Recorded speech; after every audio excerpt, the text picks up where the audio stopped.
The Bensons, a short story collection, an introduction. Sibling rivalry can be a means of support, but can also erupt into competitive traits of winners and losers. In this literary instance, dear listener, you are undoubtedly the recipient of this rivalry. Having said that, these are not the usual stories to be told in polite company.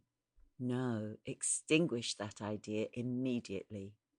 These three brothers, their sister seems far too nice to be in a volume such as this, seem to dwell with dark thoughts in shadowed recesses and with literary creations that linger in the mind for more than a while. Curious then that these authors are not only brothers, but sons of the Bishop of Canterbury, whose 4 surviving children never married.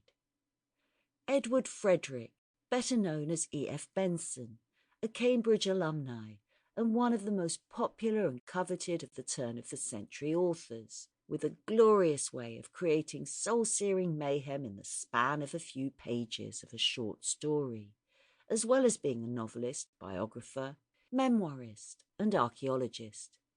His brother, Arthur Christopher, also a Cambridge graduate and better known perhaps as A C Benson in the essay, poetry and academic circles, was as accomplished and fiendish.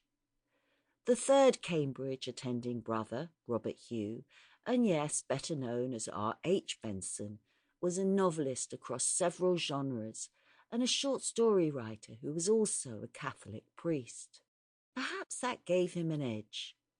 Although not as well known as his brothers, it may be that the shadows he inhabited were a grand place to meet reprobates that are better known as the subject of scurrilous conversation rather than in the flesh. Taken together, this band of brothers have the literary chops to rise above most others in the ghost and horror veins of fictional literature. Well, we assume it's fictional, don't we? Mrs. Amworth by E. F. Benson. The village of Maxley, where last summer and autumn these strange events took place, lies on a heathery and pine-clad upland of Sussex. In all England you could not find a sweeter and saner situation. Should the wind blow from the south, it comes laden with the spices of the sea. To the east, high downs protected from the inclemencies of March, and from the west and north, the breezes which reach it travel over miles of aromatic forest and heather. The village itself is insignificant enough in point of population, but rich in amenities and beauty. Halfway down the single street, with its broad road and spacious areas of grass on each side, stands the little Norman church and the antique graveyard, long disused. For the rest, there are a dozen small, sedate Georgian houses, red-bricked and long-windowed, each with a square of flower garden in front and an ampler strip behind. A score of shops and a couple of score of thatched cottages belonging to labourers on neighbouring estates complete the entire cluster of its peaceful habitations. The general peace, however, is sadly broken on Saturdays and Sundays, for we lie on one of the main roads between London and Brighton, and our quiet street becomes a racecourse for flying motor cars and bicycles.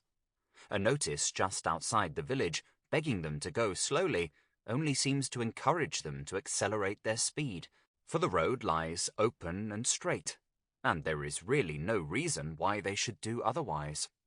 By way of protest, therefore, the ladies of Maxley cover their noses and mouths with their handkerchiefs as they see a motor car approaching, though, as the street is asphalted, they need not really take these precautions against dust.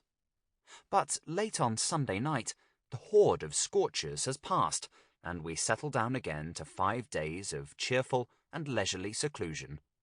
Railway strikes, which agitate the country so much, leave us undisturbed, because most of the inhabitants of Maxley never leave it at all. I am the fortunate possessor of one of these small Georgian houses, and consider myself no less fortunate in having so Sample complete. Ready to continue?